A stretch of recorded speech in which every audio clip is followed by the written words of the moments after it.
So yan, mga estudyante to ng OMNHS. OMNHS.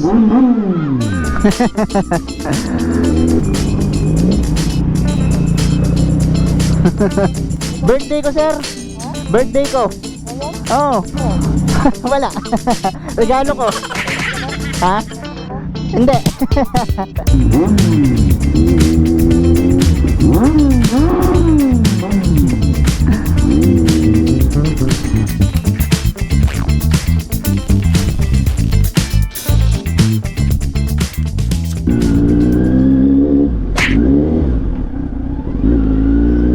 Nag-ano siya, oh, na napasok sa neutral kahit hindi naman neutral ang sinusundot natin.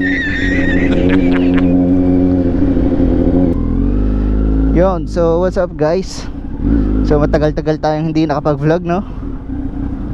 Mga almost 2 months kasi na-busy tayo. So ayan, dahil birthday ko ngayon, iikot-ikot lang kami.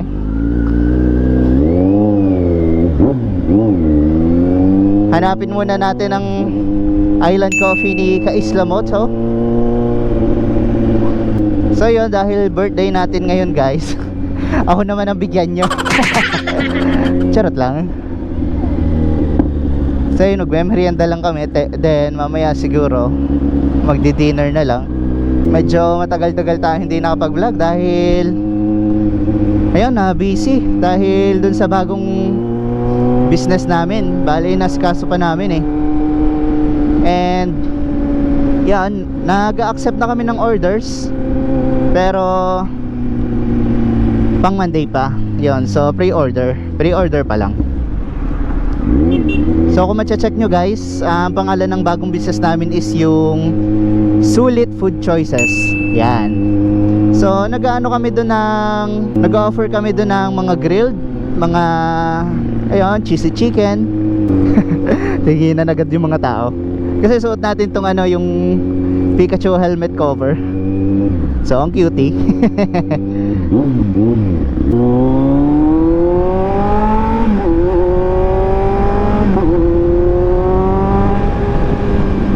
So ikot-ikot lang tayo dito sa ating munting city, sa ating mahal na Calapan. So yun, hanap-hanap muna tayo kay Island Coffee kasi gantong oras nag-iikot yun eh.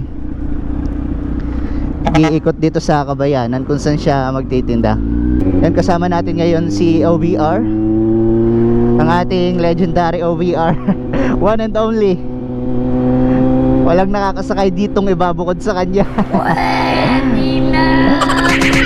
Tunay yon, tunay.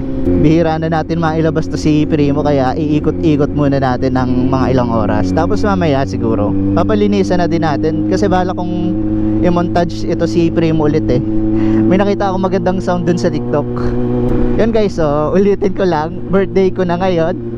Birthday ko ngayon, so October 19, 2023. Siguro in the future gagawa natin yan ng pakulo, like kung sino yung makahula sa birthday natin sa mga tao dito or isa sa mga subscriber natin, edi yon, may prize.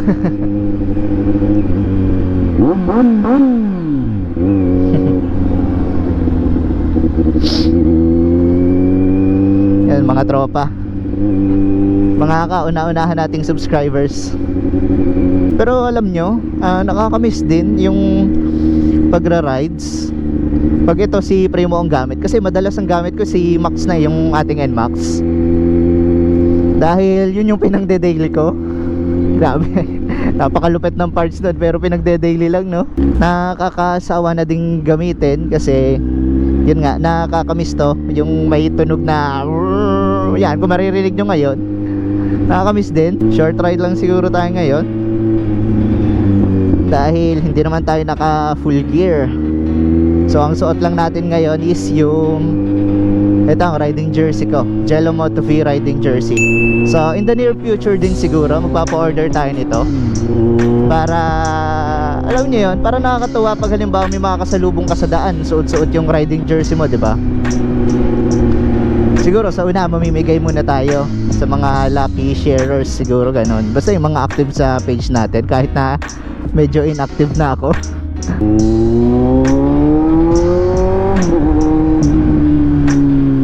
pag gantong mabagal talaga ang takbuhan, itong yan yung pacing, pag mabagal talagang ramdam na ramdam mo yung init ng makina ni Primo dahil may gustong humiyaw.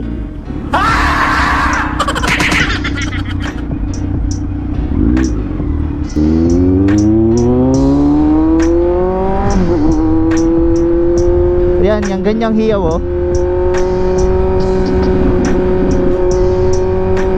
Kasi pagkagantong mga 600cc pataas, ang alam ko ang gusto lagi mabilis eh. Kaya hindi talaga to advisable sa beginner bike and sa mga city driving. Kasi bukod sa sobrang init ng makina niya, sobrang bigat pa nito. Halos katumbas na niya ang H2. Kasi parang sa natatandaan ko, ang sabi ni Sir Ed, yung nakilala natin last time dun sa Las Piñas, na owner ng H2, parang 210 kg lang yon. So itong Z900 kasi ano, 212 kg.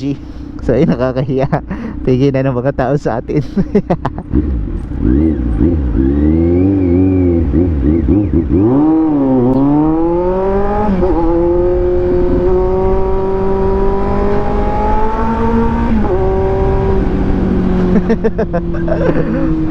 Sorry na. Yun ang sinasabi ko, hindi tayo makakabakbak ng ganon.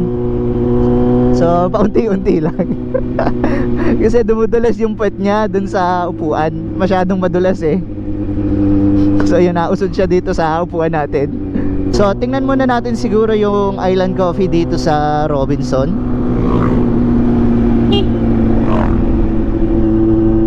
Kasi nakikita ko pa lang siya sa, kasi ang actual spot niya kasi is dun sa Parang, dun sa may seaside. Dun yung mismong pwesto niya. Pero kapag gantong halimbawa from AM to siguro 3 PM, nag-iikot-ikot siya. So tingnan natin dito sa Robinson kasi one time nakita natin dun eh.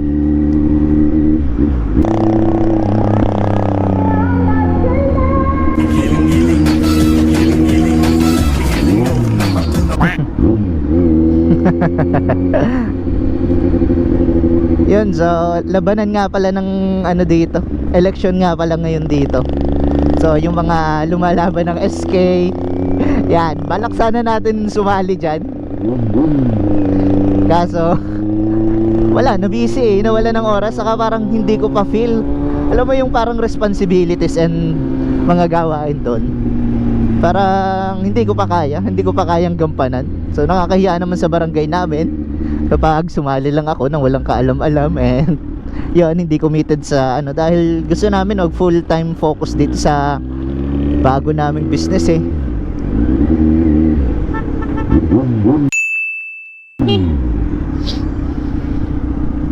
Pagdating sa part na to, medyo matraffic na kasi parang bayan na din to eh. Basta simula dun sa Lalod, traffic na. Pero mas okay na ako sa traffic dito kaysa sa EDSA, di ba? Grabe ang traffic doon. Dito may car washan din pala oh, saka detailing. So mamaya siguro pagkakain namin, papalinisan muna natin si Primo. And yun nga, magmamontage tayo. Konting montage lang. Ikot-ikot.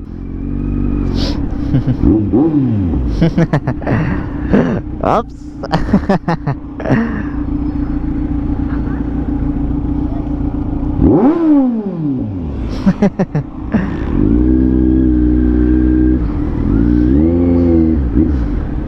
Bomba naman daw.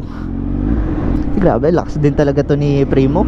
Yan, sana makita natin yung Island Coffee kasi kapag hindi natin nakita, hahanap tayo ng ibang option para magmerienda.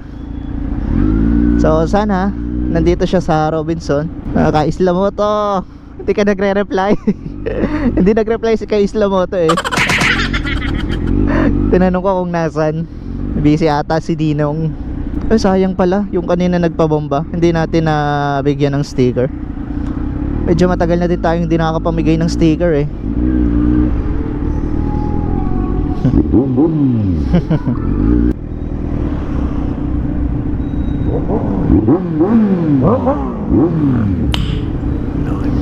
Lupit.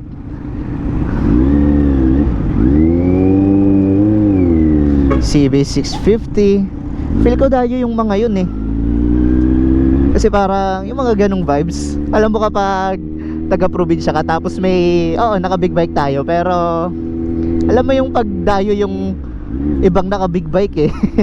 Kumbaga parang kahit may CB650 din dito, alam mo yung basta alam mo yung ano eh, yung familiarity sa tindi, yung kumbaga ramdam mo na ano, parang nanggaling sila siguro sa pier eh, kasi dun yung pier eh. So hindi ko na alam kung saan tayo papunta. Siguro hanap tayo ng inuman. Yung inuman na ano, mga milk tea, hindi alak syempre. So magpapalinis muna tayo kasi grabe ang init ng makina. So liko tayo dito. So expect na natin na medyo matraffic dito dahil wala yung bayan. Tapos medyo rush hour na dito. So pagpatak pa lang ng alas 3 talaga matraffic na. And feel ko madami magpapabomba dito kasi may school dyan eh. Yung school na tinatawag dyan is yung OMNHS, also known dati as JJ. So pag narinig siguro nila to, lalo na syempre pag bata mahilig talaga sa ano, astig na tunog, astig na motor.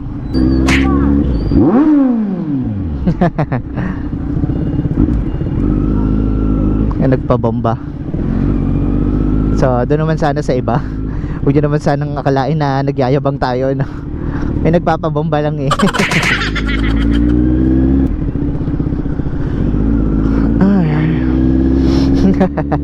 Tingin-tingin yung tatlong babae.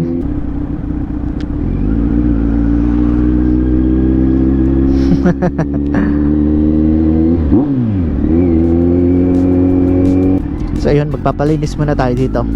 Dito ang liko natin kasi maganda-ganda ang linis doon. May libreng pangpakintab pa.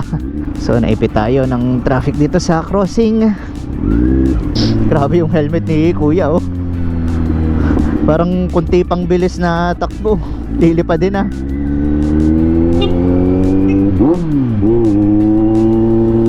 Yan, so liko tayo dito.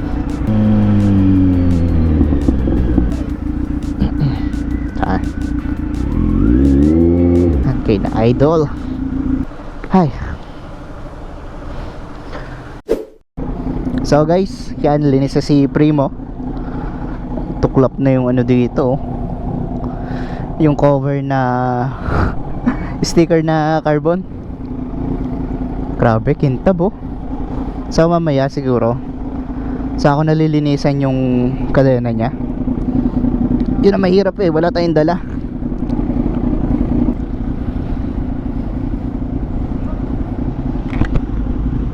So yun, habang nililinisan din pala si Primo kanina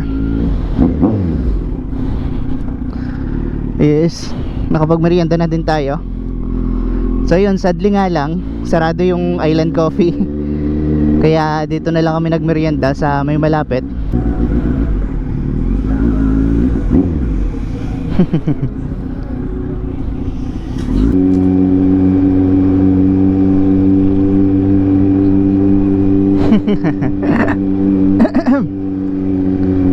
Labasan na ng estudyante siguro ngayon. Dahil muna tayo doon, mag-iingay. So yan, mga estudyante to ng OMNHS. OMNHS.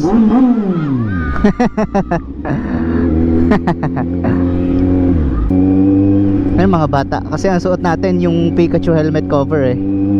Kaya tuwang-tuwa sila. Pero baka hindi na pala tayo dumaan. May lakad pa tayo eh. Uwi na muna siguro tayo. Na nakapagpalinis na naman tayo kay Primo. And yan, nakapagmerienda na.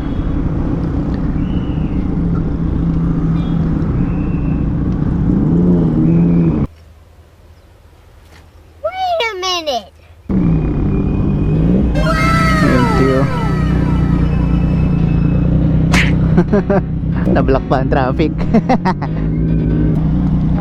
Ano? Ha? Oo. Kakauwi nyo lang. Daan kayo kay James. Birthday ko, sir. Birthday ko. Oo. Ano meron kami? Wala. Regalo ko. Ha? Hindi.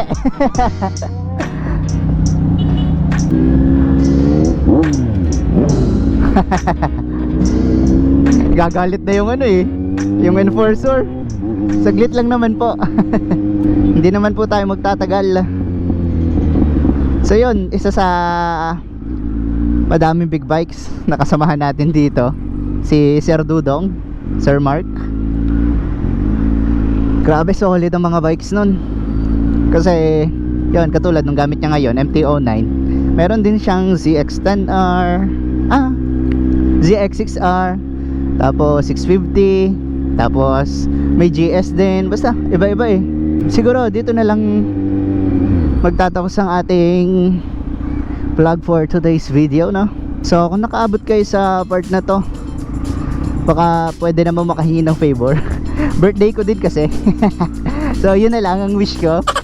Sana yung mga nag-enjoy naman sa ating content ngayon, so yun, pa-subscribe na lang, pa-like, pa-share, all and all. And supportahan nyo din pala ang ating bagong business, yung Sulit Food Choices. Yan. So ako mismo magde-deliver niyan. Gamit natin si Primo. Kaya nakalagay dun sa caption na ginawa namin, express delivery. So ito ang magde-deliver. Yan. Ito ang gamit natin, si Primo. So yun guys, ingat kayo palagi, ride safe palagi, lalo na sa mga ating motorista dyan, mga kapwa riders. So yun, ingat. Focus.